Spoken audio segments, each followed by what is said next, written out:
Welcome and thank you very much for checking out my review of Gretel and Hansel, the new take on the classic fairy tale, this time directed by Osgood Perkins and starring Sophia Lillis as the sister of the duo. Hansel is there, but he's more just there than a character that is fleshed out. We follow the siblings as they head into a dark wood in desperate search of food and work, only to stumble upon the cabin of the old witch that we also know from the story, and you know exactly where this is going. I was really curious to watch this film. I like new, interesting takes on classic fairy tales. The trailers looked good, but unfortunately it didn't have a release over here in the UK, so I just had to wait for it to come to digital. And it finally came out. I finally saw it, and I liked some things in this film. First and foremost, the cinematography is great. Everything in this film looks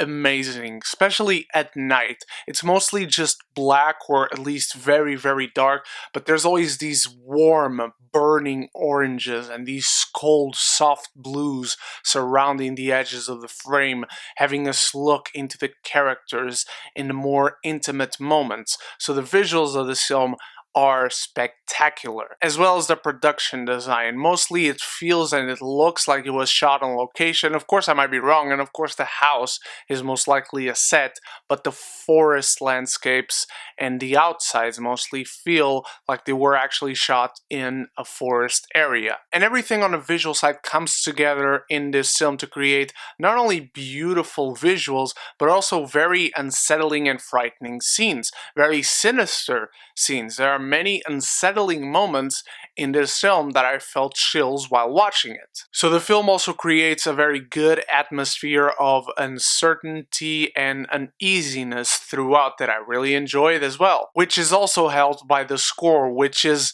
weird at first. It's a score I wouldn't expect for a film like this, for this take on this type of story, but it actually really fits. I also really enjoyed how the film felt very indie. The film is shot in an unusual format. Sometimes it doesn't compose the type of shots you'd expect for certain scenes or certain moments or certain beats. And even though on that side not all things work and come together, I enjoyed the attempt at them at least. I enjoyed the performances. I thought Sophia Lillis was good, but especially Alice Krige or Krige, I'm not sure how to pronounce the name, but she plays the witch. I thought she was really good, and she gave off very sinister vibes in this film. Unfortunately, in terms of characters and story, there's not much to take away from this. The new take is interesting, but it doesn't change a whole lot, and the characters themselves essentially stay the same. Except this time we give a lot more of the spotlight to Gretel, and Hansel just stays in the background. So if anything, they take away from one of the characters of the original story, and only two of them really get to shine. It's surrounded by very unnecessary and overwhelming narration. Sometimes it over-explains things. The film also uses the narrative mechanism of having a lot of visions and dreams to progress the story. On one hand, you're not sure what you're supposed to take away from them. On the other, which is an even bigger issue, is that you're not sure what Gretel is supposed to take away from it. Pacing-wise, it's also very wonky. The film takes a lot of time to get started. It's only 87 minutes long, but you probably spend time in the actual story about an hour, maybe a little less than that.